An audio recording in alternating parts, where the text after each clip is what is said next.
నమస్కారం. నేను doctor Varalakshmi, consultant in Medinine homeopathy. ఈరోజు మనం గౌటీ ఆర్థరైటిస్ గురించి తెలుసుకుందాము. సామాన్యంగా మనకి ఆర్థరైటిస్ అంటే ఇన్ఫ్లమేషన్ ఆఫ్ జాయింట్స్ అనమాట. అంటే మనకి ఒక జాయింట్స్ ఉంటాయి కదా, దాంట్లో ఇన్ఫ్లమేషన్ లాగా గురైనట్టయితే దాన్ని ఆర్థరైటిస్ అంటాము. దీంట్లో చాలా రకాల ఆర్థరైటిస్ ఉంటాయి అనమాట. ఆర్థరైటిస్ టైప్స్లో మనం ఈరోజు గౌటీ ఆర్థరైటిస్ గురించి తెలుసుకుందాము. ఏమవుతుందంటే మనకి రక్తంలో యూరిక్ యాసిడ్ లెవెల్స్ అనేవి ఉంటాయి కదా, ఇవి ఎక్కువ అవడం వల్ల మనకి ఆ యూరిక్ యాసిడ్ అనేది జాయింట్ మధ్యలో డిపాజిట్ లాగా అవుతుందన్నమాట.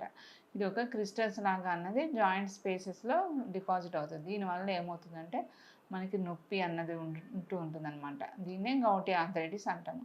ఇది ఎవరిలో వస్తుంది, దీని లక్షణాలు, దీని రావడానికి గల కారణాల గురించి తెలుసుకుందాము. ఇది ముఖ్యంగా మనం చూసుకున్నట్టయితే స్త్రీ పురుషుల్లో కొంతవరకు పురుషుల్లో అన్నది ఎక్కువగా అన్నది వస్తుంటుంది. మిడిల్ ఏజ్ నుంచి కొంచెం ఏజ్ వరకు పెద్దవాళ్ళ వరకు మనకి ఇది ఎక్కువగా వచ్చే ఛాన్సెస్ అన్నది ఉంటుందన్నమాట.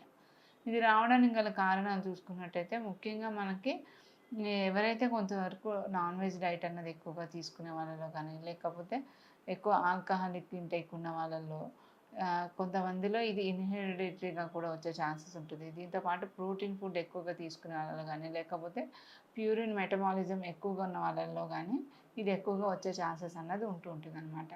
దీని యొక్క లక్షణాల గురించి తెలుసుకున్నట్టయితే మనకి జాయింట్ స్పేసెస్లో అన్నది ఇన్ఫ్లమేషన్ లాగా గురవుతుందన్నమాట. అంటే మనకి ఇక్కడెక్కడ అంటే ముఖ్యంగా ఇది మన కాలి బొటన వేలుల్లో, లేకపోతే మడమ జాయింట్లలో మనకి వాపులాగా అన్నది వస్తుంటుంది.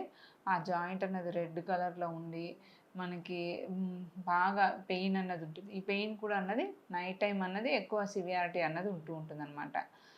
దీనివల్ల మనకి దీంతో పాటు మనకి కొంతవరకు మోకాలు జాయింట్స్ కానీ, లేకపోతే షోల్డర్ జాయింట్స్ కూడా ఇది ఎక్కువ అయ్యే ఛాన్సెస్ అన్నది ఉంటుందన్నమాట.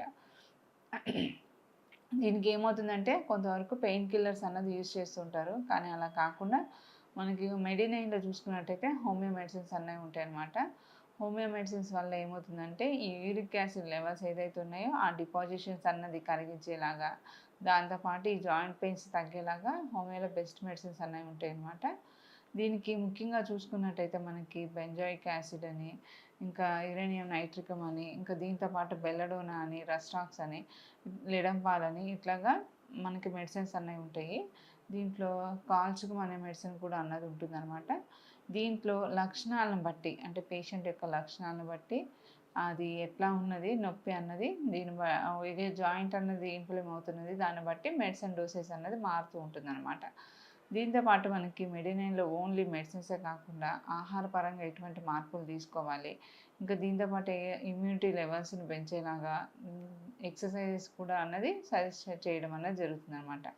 మనకి యూరిక్ యాసిడ్ లెవెల్స్ ఎందుకు పెరుగుతున్నాయి అని అన్నది ఒకసారి చూసుకున్నట్టయితే మన ఆహారపు